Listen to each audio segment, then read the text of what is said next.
diddy down, diddy down, diddy down, down, down.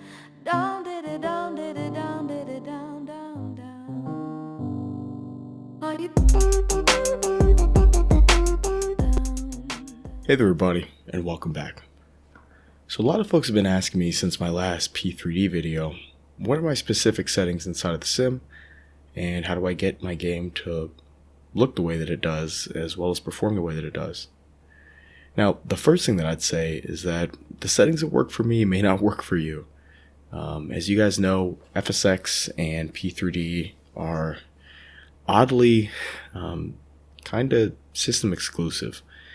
In fact, in some cases, two people who have the same exact specifications may get two completely different results when it comes to performance. So the settings that I'll share today, I would say to focus more on the visual settings than on the actual configuration settings, and expecting my computer and your computer to run exactly the same. But regardless, it's been much requested, so I'm happy to share it with you guys. So the first thing I'd say is, as we talk about system-specific performance, I would say that the first thing you should do is make sure that you have a CPU that is up to snuff for P3D and or FSX. The reason why I say that is that P3D and FSX are infamously CPU-intensive programs. And a lot of folks focus on the amount of cores, or how many cores there are when they're hyper-threaded, etc. But really you should be focused on the per core performance of your CPU as a way of making sure that your computer performs well. So what do I mean by that? Well, for example, if you have a 6-core or even an 8-core, or now we're about to have some 10-core CPUs released, it doesn't mean that it'll even perform as well as a 4-core CPU will when it comes to FSX or P3D. One great way of telling how your CPU will more than likely perform is by going on over to a CPU benchmark site known as cpubenchmark.net and looking at the Passmark single thread performance. Now, what does this mean? This means that this was benchmarked on per core performance, and it pretty much lays out for you how your CPU will perform on a per core basis. So right now I'm running a Jetline system which has a 6600K, but I also have a personal rig that runs a 6700K. And as you guys can see, the 6700K or any of the new Skylakes perform relatively well on the single thread performance. In fact, the old 4770K, which a lot of people had great results with when running FSX or P3D, is still way up there in the benchmarks in terms of per core performance. So if you have the money to upgrade a CPU, or I should say a system overall, I would say not to necessarily spend it all on GPUs and stuff like that, like you would if you're playing a game like Grand Theft Auto or something, but rather to focus on the architecture of your CPU and its single thread performance. So 4770K and definitely the Skylakes like the 6600K that I run or the 6700K that I run is really where it's at to get great FSX and P3D performance. And what's furthermore is that they overclock like a boss. So if you get yourself a relatively cheap all-in-one liquid cooler, you can run these things at 4.5 all the way up to, based on if you win the silicone lottery or not, all the way up to 4.8, 4.9, even some people get 5 gigahertz. So that's really where you want to put your money. Now, P3D is a little bit better at taking advantage of GPU performance as well. And so I would recommend any of the newer GTX 9 series. So the 960 is what I record the majority of my most recent P3D videos on. And it runs extremely well. So the 960 will do, 970 is great. 980 and 980 Ti are, frankly, a little bit of overkill. But hey, if you got the money for them, go for it. But really, your money should go towards the CPU and your CPU architecture first, and then your GPU next. So that's just kind of a preface to this entire video. So now let's go ahead and get into the meat and potatoes, which is the settings that I have in actual P3D. So here we are on our 737 at Phoenix Sky Harbor, and we'll go ahead and jump on in. Let's go go ahead and take a look at the settings here first. So first of all, you guys see that my VSync is on and triple buffering is also on. My target frame rate is set to unlimited. I have my mipmap VC panels on. 2D transparency is pretty much off because I don't use 2D panels anyways. Tessellation is on. FXAA is on, and MSAA is at 4, with anisotropic filtering also at 4. Texture resolution I leave at 2048 by 2048 because, frankly, at 4096, P3D becomes a out-of-memory mess, especially when you're doing long-haul tube liner flights like I do. One quick thing about this VSync and triple buffering, the reason why I leave those there is because, triple buffering actually makes my sim a little bit smoother. It may not allow me to max out my FPS, but it performs extremely well and makes for a relatively smooth and enjoyable experience. It's also tied into NVIDIA Inspector, which I'll show you guys here in just a moment. But just wanted you guys to kind of have the context around that. So next up, let's go on over to the Scenery tab. So under Scenery, everything's maxed out here with the exception of Mesh Resolution, which is at 5 meters. Water details at medium, reflections or cloud and user vehicles. Scenery complexity is at very dense for everything, building, vegetation, and scenery complexity. If I put any higher, I tend to get OOMs, and even with this, I can get some OOMs, but it seems to perform reasonably well. Special effects details are at high, and that's mostly for my FX packages, the 777, 737 immersion, along with the Precipidex add-on as well. Lighting, HDR lighting, so this is where a lot of people wanted to know. So my HDR lighting is at 1.2 for the brightness, bloom is at 1.1, and saturation is at 1.4. So this is, I do not use ENB injectors or SweetFX or anything like that. I strictly use the HDR lighting in P3D. And these are the settings that I have to give you guys the visual look that my sim has. So feel free to play with that, and good luck. Shadow quality is at medium. I don't really see a point in putting it any higher. Enabled terrain to receive shadows is checked on. Terrain shadow cast distance is pretty much off because I don't really like the way that terrain casts shadows in P3D. It tends to create all kinds of anomalies. Cloud shadow cast distance is at 60,000 meters. Object shadow cast distance is 3,000 meters because really that's beyond the regular viewable perspective anyways, so I don't really see a point in picking this up much further. In terms of the shadow cast and receives, internal vehicle, external vehicle, and sim objects cast, and that'll allow most of your airports and stuff like that to cast shadows along with, of course, your plane, and then everything receives. I leave off no shadows, flag content, buildings, vegetation from the cast setting.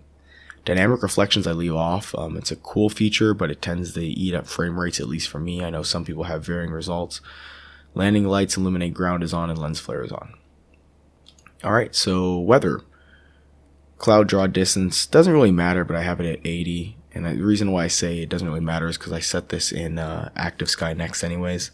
But cloud coverage density is at max, volumetric fog is checked, and detailed clouds with thermal visualization at natural.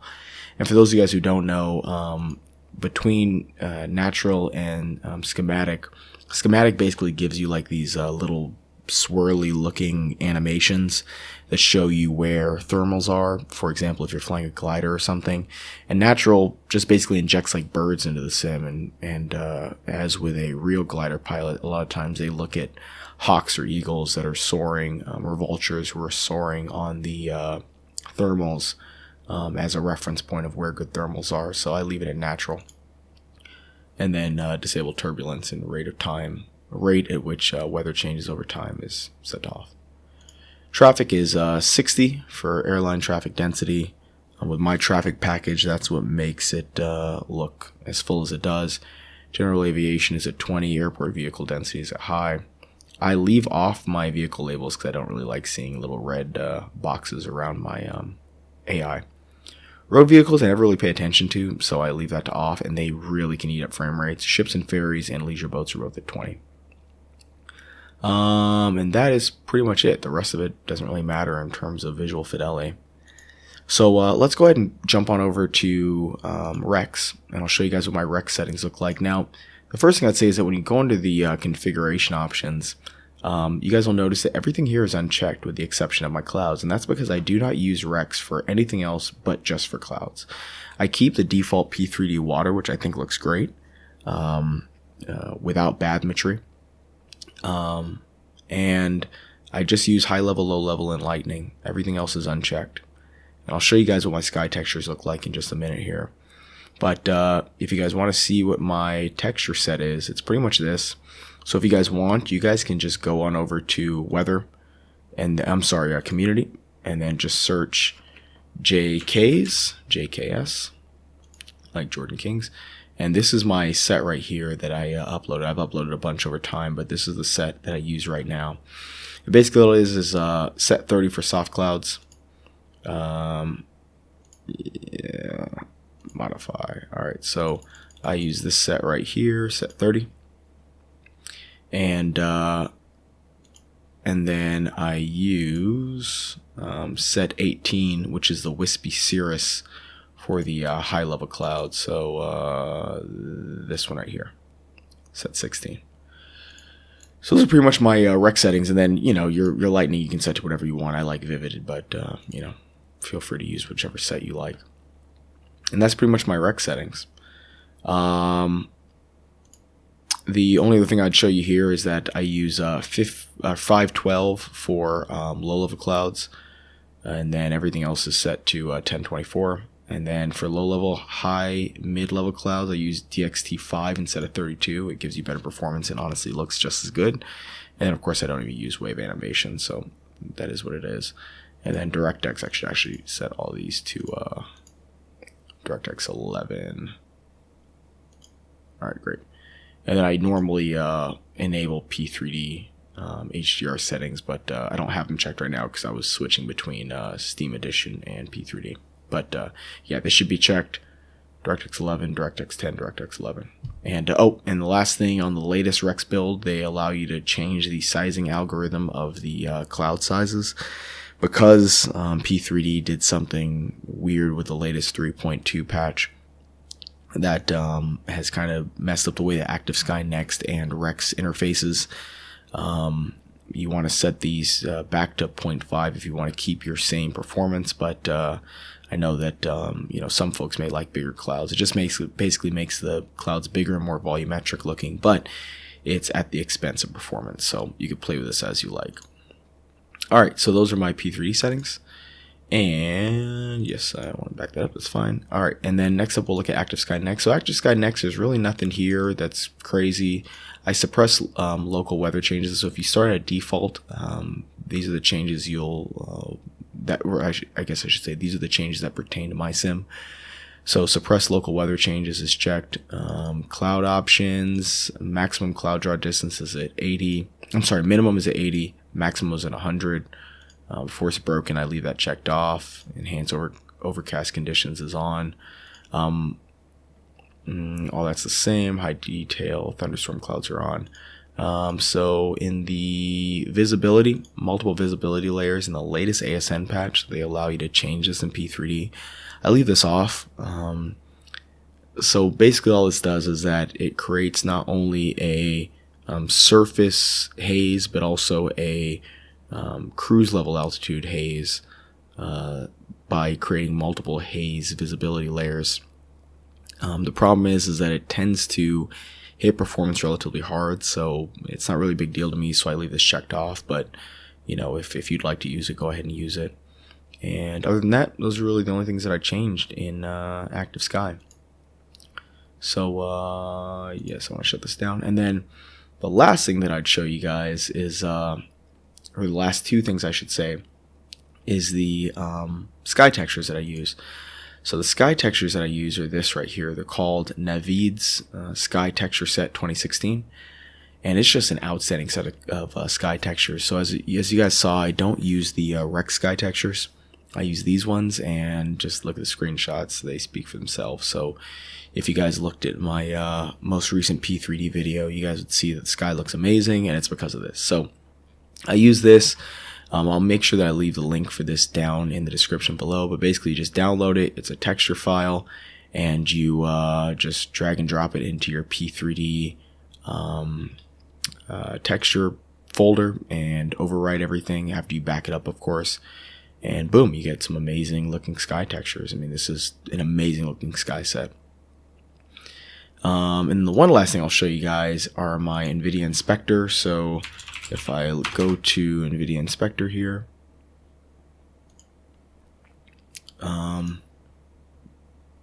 if I go to prepared, these are pretty much my NVIDIA Inspector settings. So the only things I changed is that anti-aliasing mode is changed to enhance the application setting. This is actually a suggestion that came from Rob Einskopf, and I use this. Transparency super sampling is 4x SGSS, and then quality is high quality, and that's it. So this those three things: enhance, 4x, and high quality on the texture, filter, and quality, and that's about it. And then hit apply, and you're good to go. So nothing too exciting. By the way, I do not touch my CFG at all. There's nothing I put in there. There's nothing I mess with. Very similar to FSX theme, but you know, if you guys want to go play with that, you can, I guess.